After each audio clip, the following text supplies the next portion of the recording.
ये मात्र एक विश्वविद्यालय पर ही नहीं बल्कि एक सभ्यता पर आक्रमण था। एक व्यक्ति की ईर्ष्या के कारण हजारों वर्षों का ज्ञान संग्रह जलकर राख हो गया। ये मात्र भारत ही नहीं बल्कि पूरे विश्व की हानि थी। ये आक्रमण इतना गंभीर था कि इसके बाद नालंदा को एक बार फिर से वही रूप देने के लिए कुछ बचा ही नहीं था। कहते हैं कि यहाँ के पुस्तकालय में इतनी किताबें थीं कि पूरे 3 महीने तक आग धधकती रही थी।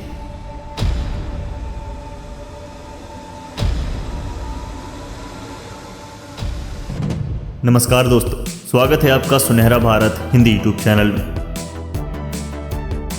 दुनिया का सबसे पहला आवासीय विश्वविद्यालय जिसने फैलाई भारतीय ज्ञान की रोशनी। जी हाँ दोस्तों, आज हम आपको बताएंगे नालंदा यूनिवर्सिटी के बारे में। शिक्षा का सबसे बड़ा केंद्र कैसे एक खंडहर में तब्दील हो गया। शिक्षा के मामले में आज भले ही भारत दुनिया के कई देशों से पीछे हो, लेकिन एक समय था जब हिंदुस्तान शिक्षा का केंद्र हुआ करता था।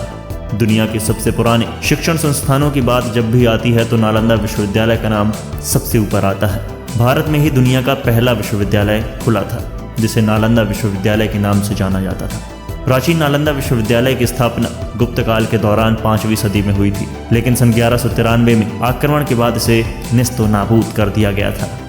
बिहार की राजधानी पटना से करीब 120 किलोमीटर दूर दक्षिण उत्तर में प्राचीन नालंदा यूनिवर्सिटी के अवशेष आज भी देखे जा सकते हैं। इतिहासकारों की माने तो ये भारत में उच्च शिक्षा का सर्वाधिक महत्वपूर्ण और विश्वविख्यात केंद्र था। इस विश्वविद्यालय की स्थापना गुप्त शासक कुमारगुप्त प्रथम ने 450 से 470 के बीच की थी। इस विश्वविद्यालय को 9वीं शताब्दी से 12वीं शताब्दी तक अंतर्राष्ट्रीय ख्याति प्राप्त थी, लेकिन अब ये एक खंडहर बनकर रह गया है जहां दुनिया भर के लोग घूमने के लिए आते हैं। दोस्तों, वीडियो अच्छा लगे तो वीडियो को लाइक, शेयर और चैनल को सब्सक्राइब करके बेल आइकन को प्रेस करना मत भूलिएगा। वीडियो में आगे बढ़ने से पहले एक बार सच्चे दिल से कमेंट बॉक्स में भारत माता की जय जरूर लिखिएगा। बिहार के नालंदा में स्थित इस विश्वविद्यालय में दुनिया के कई देशों से छात्र पढ़ने के लिए आते थे। इस विश्वविद्यालय में करीब 10,000 छात्र पढ़ते थे जो भारत के विभिन्न क्षेत्रों के अलावा कोरिया, जापान, चीन, तिब्बत, इंडोनेशिया, फारस और तुर्की से आते थे। यहाँ करीब 2000 शिक्षक पढ़ाते थे। प्राचीन नालंदा विश्वविद्यालय स्थापत्य कला का एक अद्भुत नमूना है। नालंदा विश्वविद्यालय की दीवारों के अवशेष आज भी इतने चौड़े हैं कि इनके ऊपर ट्रक भी चलाया जा सकता है। प्राचीन नालंदा विश्वविद्यालय का पूरा परिसर एक विशाल दीवार से घिरा हुआ था जिसमें प्रवेश के लिए एक मुख्य द्वार था। उत्तर से दक्षिण की ओर मठों की कतार थी और उनके सामने अनेक भव्य स्तूप और मंदिर थे। मंदिरों में बुद्ध भगवान की सुंदर मूर्तियां स्थापित थीं जो अब नष्ट हो चुकी हैं। नालंदा में पढ़ने वाले विद्यार्थियों के लिए ज्ञान का स्रोत थी नालंदा विश्वविद्यालय के परिसर में स्थित पुस्तकालय की पुस्तक। उस समय यह विश्व का सबसे बड़ा पुस्तकालय था। इसका नाम धर्मगंज हुआ करता था। ये 3 बहुमंजिला इमारत से मिलकर बनी थी।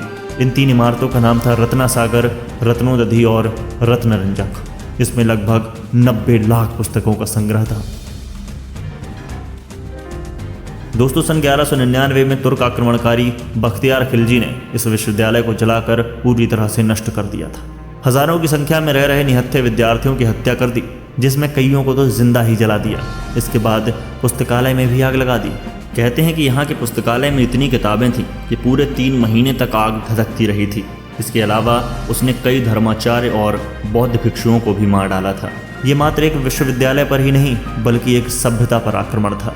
ये आक्रमण इतना गंभीर था कि इसके बाद नालंदा को एक बार फिर से वही रूप देने के लिए कुछ बचा ही नहीं था। कुछ बचा था तो बस दीवारों के अवशेष। बख्तियार खिलजी यही नहीं रुका। नालंदा के बाद उसने बिहार में स्थित विक्रमशिला और उदांतापुरी नामक विश्वविद्यालयों को भी नष्ट कर दिया। ये मात्र भारत ही नहीं बल्कि पूरे विश्व की हानि थी। एक व्यक्ति की ईर्ष्या के कारण हजारों वर्षों का ज्ञान संग्रह जलकर राख हो गया। अब इस ज्ञान संग्रह को दोबारा प्राप्त नहीं किया जा सकता, परंतु भारत सरकार ने नालंदा विश्वविद्यालय को शैक्षणिक केंद्र यानी कि एजुकेशन हब बनाने की शुरुआत की है। जब भारत के पूर्व राष्ट्रपति माननीय डॉक्टर APJ अब्दुल कलाम ने मार्च 2006 में बिहार राज्य विधानसभा को संबोधित करते हुए प्राचीन विश्वविद्यालय को पुनर्जीवित करने का विचार रखा था, तब पुराने नालंदा के पुनर्निर्माण के सपने को साकार करने की दिशा में पहला कदम उठाया गया था। लगभग उसी समय सिंगापुर सरकार ने भारत सरकार को नालंदा प्रस्ताव प्रस्तुत किया और प्राचीन नालंदा को एक बार फिर से एशिया का केंद्र बिंदु बनाने के लिए स्थापित करने का सुझाव दिया। उसी भावना में बिहार की राज्य सरकार ने दूरदर्शी विचार को अपनाने के लिए तत्परता से आगे बढ़ने के लिए भारत सरकार के साथ परामर्श किया। साथ ही इसने नए नालंदा विश्वविद्यालय के लिए उपर्युक्त स्थान की खोज शुरू की। प्रकृति के पास होने के आधार पर राजगीर हिल्स में 450 एकड़ भूमि का अधिग्रहण किया गया। इस प्रकार बिहार राज्य और भारत सरकार के बीच उच्च स्तर के सहयोग ने नालंदा विश्वविद्यालय की स्थापना शुरू से ही अपने नए अवतार में की। अंत में परियोजना ने गति पकड़ी जब नालंदा विश्वविद्यालय अधिनियम 2010 को भारतीय संसद के दोनों सदनों में पारित किया गया। जाने माने इकोनॉमिस्ट अमर्त्य सेन को इस विश्वविद्यालय की गवर्निंग कमेटी का अध्यक्ष भी बनाया गया। सितंबर 2014 में विश्वविद्यालय ने छात्रों के पहले बैच के लिए अपने दरवाजे खोले। लगभग 800 वर्षों के अंतराल के बाद एक ऐतिहासिक विकास का आरंभ हुआ। आइए जानते हैं इस महान विश्वविद्यालय के बारे में रोचक तथ्य। नालंदा विश्वविद्यालय स्थापत्य कला एक अद्भुत नमूना है। आपको जानकर हैरानी होगी कि इस विश्वविद्यालय में 300 कमरे, 7 बड़े बड़े कक्ष और अध्ययन के लिए 9 मंजिला एक विशाल पुस्तकालय था, जिसमें एक समय 3 लाख से अधिक किताबें मौजूद रहती थीं। नालंदा को तक्षशिला के बाद दुनिया का दूसरा सबसे प्राचीन विश्वविद्यालय माना जाता है। वहीं आवासीय परिसर के तौर पर यह पहला विश्वविद्यालय है जो 800 सालों तक अस्तित्व में रहा। इस विश्वविद्यालय में विद्यार्थियों का चयन मेरिट के आधार पर होता था और यहाँ छात्रों को निःशुल्क शिक्षा दी जाती थी। इसके साथ उनका रहना और खाना पीना भी पूरी तरह से निःशुल्क होता था। इस विश्वविद्यालय में एक समय में 10,000 से ज़्यादा विद्यार्थी शिक्षा ग्रहण करते थे और 2700 से ज़्यादा अध्यापक उन्हें शिक्षा देते थे। नालंदा में सिर्फ भारत ही नहीं बल्कि कोरिया, जापान, चीन, तिब्बत, इंडोनेशिया, ईरान, ग्रीस, मंगोलिया समेत कई दूसरे देशों से छात्र पढ़ने के लिए आते थे।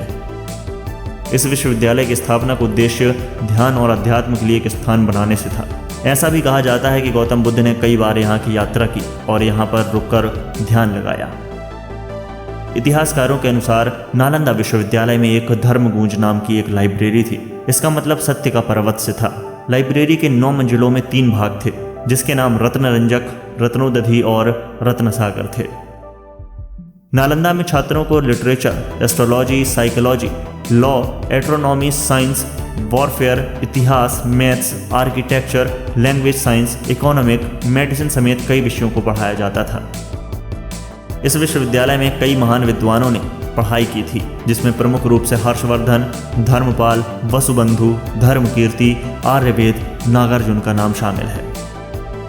नालंदा यूनिवर्सिटी का इतिहास चीन के हैनसंग और इत्सिंग ने खोजा था। ये दोनों 7वीं शताब्दी में भारत आए थे। इन दोनों ने चीन लौटने के बाद नालंदा के बारे में विस्तार से लिखा और इसे विश्व का सबसे बड़ा विश्वविद्यालय बताया। दोस्तों, आप क्या कहते हैं इस न्यूज़ के बारे में? कमेंट बॉक्स में अपने विचार हमसे ज़रूर शेयर करें। हमारा चैनल सुनहरा भारत इस वीडियो में दिखाई गई न्यूज़, फोटोज़ व वीडियोज़ आदि की प्रामाणिकता की पुष्टि नहीं करता है।